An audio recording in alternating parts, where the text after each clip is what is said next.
Okay. Good morning, everyone. Now, one thing before I get started on the issue at hand. The Supreme Court just announced that it would delay ruling on the administration's lawsuit against our health care law. It's a sharp reminder to the American people that while all this important business is going on, the President and the Republican Party is trying to take away Americans' health care. Woe is us if they succeed, either this year or next year. Now, let's get to the issue at hand. As you all know, President Trump is accused of coercing a foreign leader into interfering in our elections to benefit himself, and then doing everything in his power to cover it up. If proved, the president's actions are crimes against democracy itself. It cannot be overstated how serious this charge is. If Americans start believing that foreigners can affect and elect presidents or senators or governors, if foreigners can interfere in elections and determine the outcome instead of the American people determining the outcome, our democracy is vastly eroded. People will start losing faith in elections and the very wellspring and foundation of this grand and great nation that the Founding Fathers established more than 200 years ago. So, the charges, these are the charges we're being asked to try. For anyone who says, oh, this isn't serious or this is done all the time, no way. This president, in his abuse of power, is unfortunately unique and willing to abuse his power with fewer conscious qualms and far more readily and easily than any president we have seen, and by a long shot. And the only power that the American people have when a president abuses power, other than elections, is this impeachment process. We take it very seriously, very seriously. So, once Senator Inhofe is sworn in this afternoon, the ceremonial functions at the beginning of the presidential impeachment trial will be complete. The Senate must then determine the rules of the trial. The Republican leader will offer an organizing resolution that outlines his plan for the rules of the trial, which was only released last night. Amazingly, waited till the very end, and now we see why. It is completely partisan. It was kept secret until the eve of the trial. And now that it's finally been made public, it's obvious to see why Leader McConnell was keeping it so close to his vest. Because the McConnell rules seem to be designed by President Trump for President Trump. Simply executed by Leader McConnell and Senate Republicans. It appears that Leader McConnell decided to go along with the president's desire to cover up his wrongdoing. Hook, line, and sinker. It almost seems that the resolution was written in the White House, not in the Senate. The McConnell resolution is a blueprint for an impeachment trial on fast forward. It asks the Senate to sprint through the trial as fast as possible and makes getting evidence as hard as possible. The bottom line, Leader McConnell wants the process rushed with as little evidence as possible in the dark of night. He pushes the arguments into the wee hours of the night so American people won't see them. In short, again, the McConnell resolution will result in a rushed trial with little evidence in the dead of night. If the president is so confident in his case, then why won't he present it in broad daylight?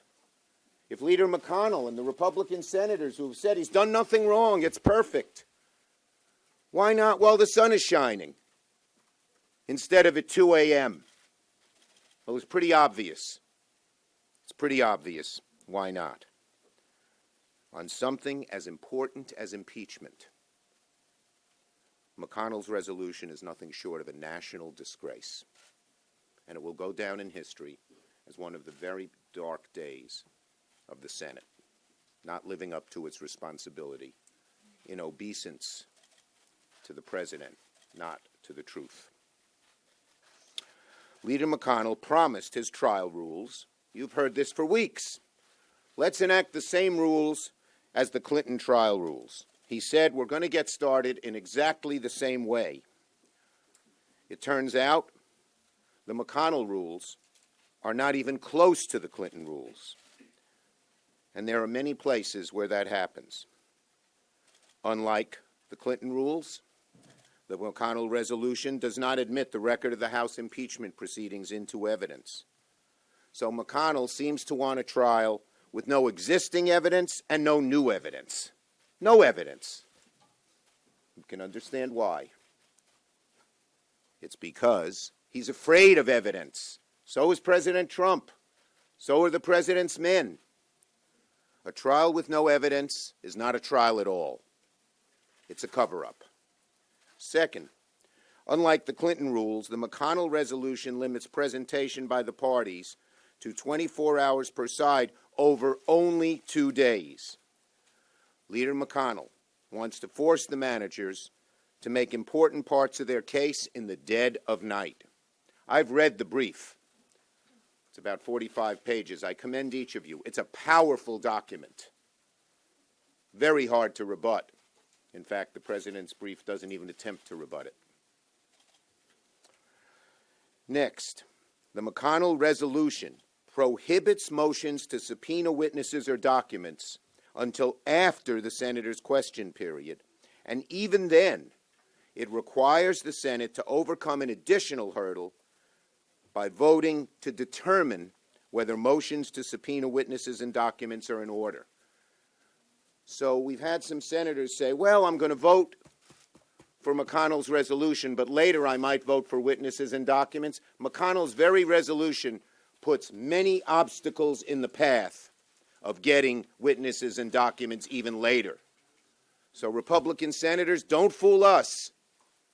Don't say you want to make it easy to vote for witnesses and documents at the end of the trial if you vote for this resolution. It makes it a lot harder. And finally, unlike the Clinton rules, the McConnell resolution allows a motion to dismiss at any time during the trial. Now, we thought that the Clinton rules shouldn't apply. They were unfair to us. McConnell kept hugging the Clinton rules as his defense, but we now see that he didn't mean it. That what he wants to do is simply cover up for President Trump. So, starting this afternoon, immediately after Leader McConnell introduces his resolution, I will be offering amendments to fix its many flaws. The first amendment I will offer will ask that the Senate subpoena White House documents related to the charges against the president.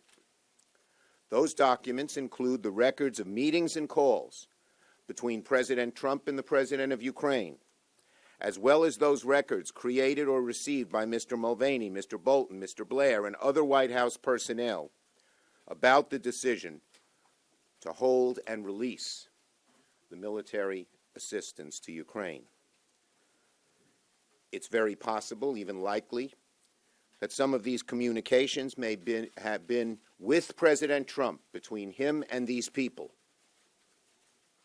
That's why they're so important. No one can argue that these documents are not directly related to the charges against the president and should be reviewed by the Senate. The witnesses I've requested have gotten a lot of attention, and rightfully so. The documents are of equal importance. People should understand that the documents can shed as much light on why the aid was cut off, who did it, and how it evolved as the witnesses. And we feel very strongly that we need documents, and that's why it's our first call. I will then offer a series of amendments on the documents we requested, the witnesses we requested, and amendments to fix the most egregious departure that McConnell made in his proposed resolution from the Clinton rules. Let me be clear. We have no intention to be dilatory. There is no guarantee that Leader McConnell will allow these votes to take place later in the trial, so now, before any resolution passes, we must do it. We feel this is an obligation we have to the Constitution to outline what a fair trial would be, to not go along with a cover-up, with a sham trial. And we will do it. We will do it. Right off the bat, Republican senators will face a choice about getting the facts or joining Leader McConnell and President Trump in trying to cover them up. This is a historic moment. The eyes of America are watching. Republican senators must rise to the occasion. Senator Durbin.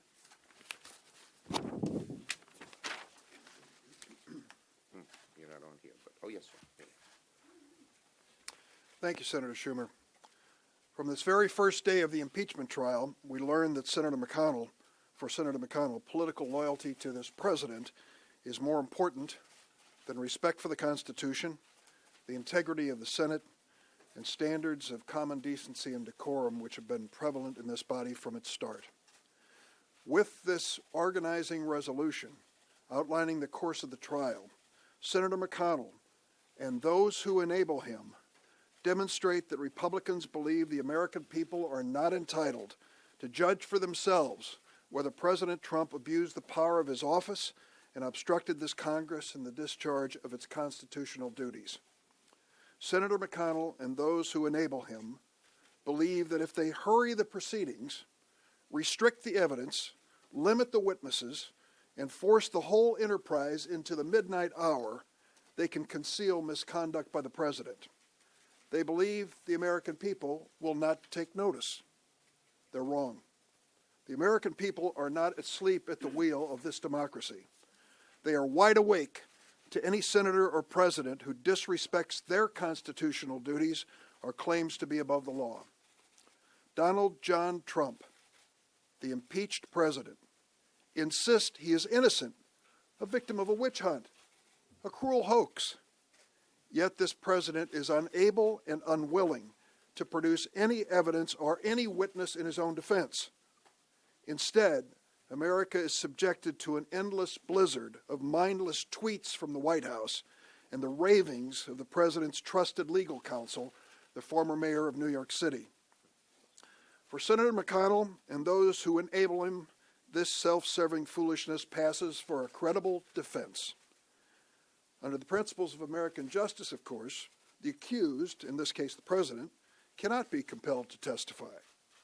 But the McConnell resolution goes to the extreme of attempting to limit the House managers from introducing into evidence the documents and sworn testimony that were produced even in the House impeachment proceedings. This McConnell resolution directly contravenes the rules followed in the Clinton impeachment trial. As of this morning, a majority of Americans are calling for this president to be impeached and removed from office. Even Senator McConnell's loyalty to this president and his corruption of this Senate trial cannot escape this stark reality. If Senator McConnell has his way, critical moments in this trial may not see the light of day, but they will not escape the light of history.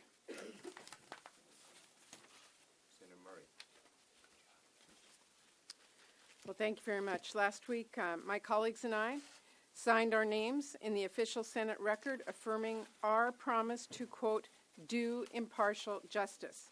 It was a sobering experience, especially since Senator McConnell has explicitly said he would do the complete opposite.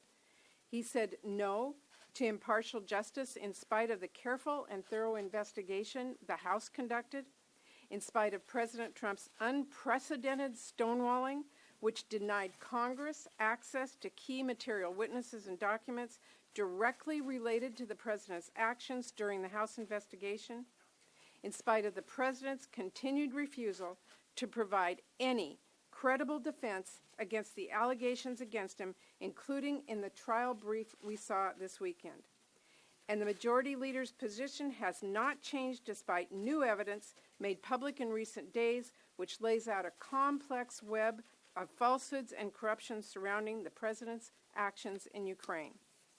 And now, as the trial begins, as new evidence comes out, and after each of us has reaffirmed our most solemn responsibilities to our states and our country, it is clear people across the country are watching this carefully, and they are deeply concerned our president may have demanded a foreign government interfere in our next election to help him in his campaign. They want to know all the relevant testimony and evidence is being considered, and the Senate is acting fairly rather than staging a cover-up. So I hope Republican senators remember that they have a choice. I hope they choose to recognize we cannot do our job as senators to, quote, do impartial justice without key documents and witness testimony that has so far been hidden from the public. And I hope they choose to work with Democrats to make sure fairness and honesty is in this process, because that is what the people we represent deserve. And I want to make one more point. The president's actions are on trial, but the United States Senate is on trial too. I've heard many Republicans say they want a trial modeled after the Clinton impeachment trial. But I will remind all of us that at the end of that trial, no one doubted the Senate had acted fairly and honorably. That's the truly critical test before us in this institution, beginning today. And to be clear, we will fail that test with dead of night, rushed cover-up resolution like the one Majority Leader McConnell has put forward. We all need to remember the oath we took and act in ways that prove the Senate and all of our democratic institutions are worthy of the public's trust now and for generations to come. We all need to vote today for evidence and fairness, not a sham designed to protect an impeached president from the facts. Thank you. Thank you, Senator Murray. Senator Stephan. Thank you. Mitch McConnell's resolution is appalling, and so is the defense being put forward by the White House. They don't dispute that there was a phone call with a new young leader in desperate need of support from the United States in his military efforts against Russia. They don't dispute that there was a threat to withhold funding on that phone call if, in fact, the new young leader did not do what the president wanted. They don't dispute the fact that they withheld the funds after the phone call, even though the watchdog for the Congress, the General Accounting Office, has clearly said it is illegal, which they are not disputing either.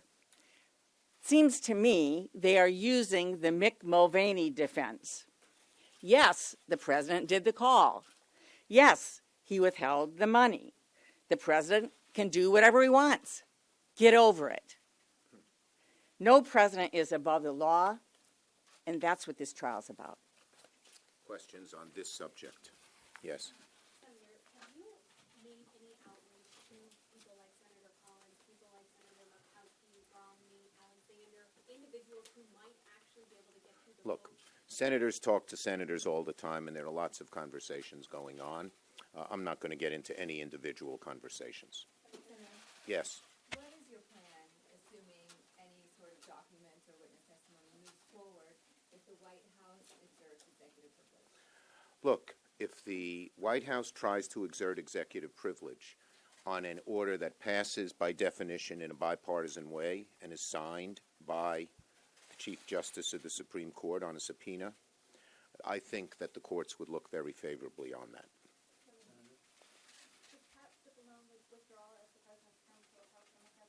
I'm not going to tell the president who should be his counsel, but I respect very much the conflict of interest that was outlined in the letter that the House managers put together.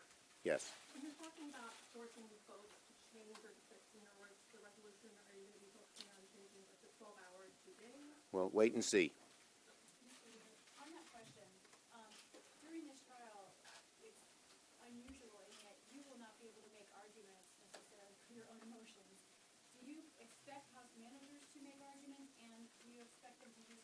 1 hour of debate time they can have. Okay, for well, them? first, it's some of the motions or the amendments I'll be making to the McConnell resolution are pretty obvious. 3 weeks ago, I outlined to Leader McConnell the need for 3 sets of documents and 4 witnesses. And so the Senate managers obviously know all about them. And, they're a very capable group, and they said publicly they've been totally supportive of those things that we asked for. So I expect they'll make very strong arguments. And there's a lot to say. Do you think they'll need 2 hours for every amendment or 1 hour per side?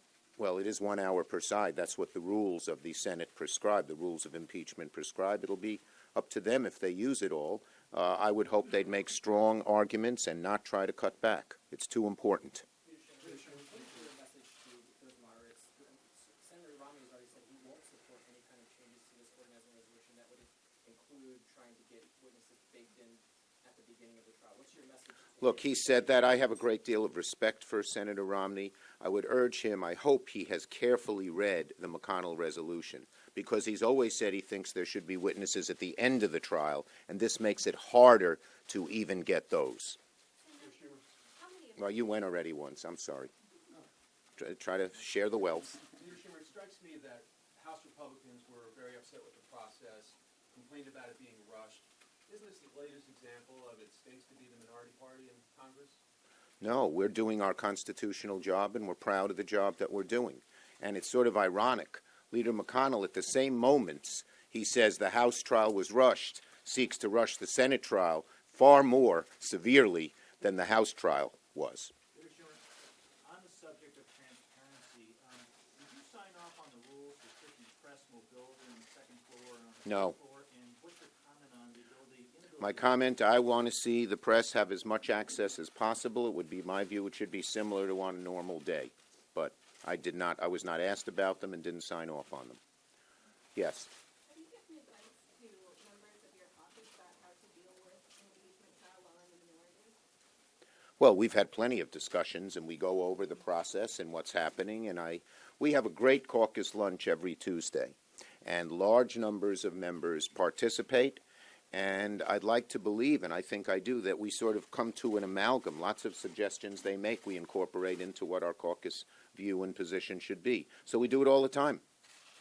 Senator, some of the provisions in the draft resolution would allow for things like motions to dismiss Yes. before anything has been presented. Yes. That's a departure from Yes. the standing Senate. Is it your position that a vote to ignore or change those rules would require 67 votes as opposed to... No, because this is governed by the rules of impeachment, which are separate from the Senate rules. Nope, you went. Anyone else who hasn't gone? Yes, nice, quiet lady over there who doesn't. Do you plan to have votes for each, do you plan to separate out? You'll see. Wait and see. We are going to have votes on the issues I mentioned, witnesses, documents, egregious rollbacks from even the Clinton rules, which we thought were unfair, and but we're not going to try to be dilatory and have 100 amendments just to delay things. How many? Oh, you're persistent. Yes. Could you talk about how you see this process, the impeachment process, impacting some of the more competitive 2020 No. election races? No, I mean, we're doing this because we think we have a constitutional duty to do it. We think that this is what the Founding Fathers looked at when they said, how do we deal with a president who has abused his power, who has dramatically overreached, who has gone off track? And they came to the conclusion you couldn't wait 4 years. And that's why this is so serious, so solemn, so grave. That's how we feel. And the American public seems to agree with us. But that's our motivation. And that's why, even the witnesses we've asked for. We don't know what they'll say. This idea that these witnesses are Democratic plants, they're the president's appointees. The documents are written by the president's people. And maybe they'll be exculpatory, or maybe they'll be further incriminating. But we will rest easy if we know we have required the truth to come out. Unfortunately, in the minority, that's not solely up to us. We need 4 Republicans who are willing to stand up for what's right, who are willing to stand up for what America wants and needs and not simply bow down to the president, who, most Americans know what this guy's all about. Do most Americans really believe he wants a fair trial? I don't think so. Thank you, everybody.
So there's a reason.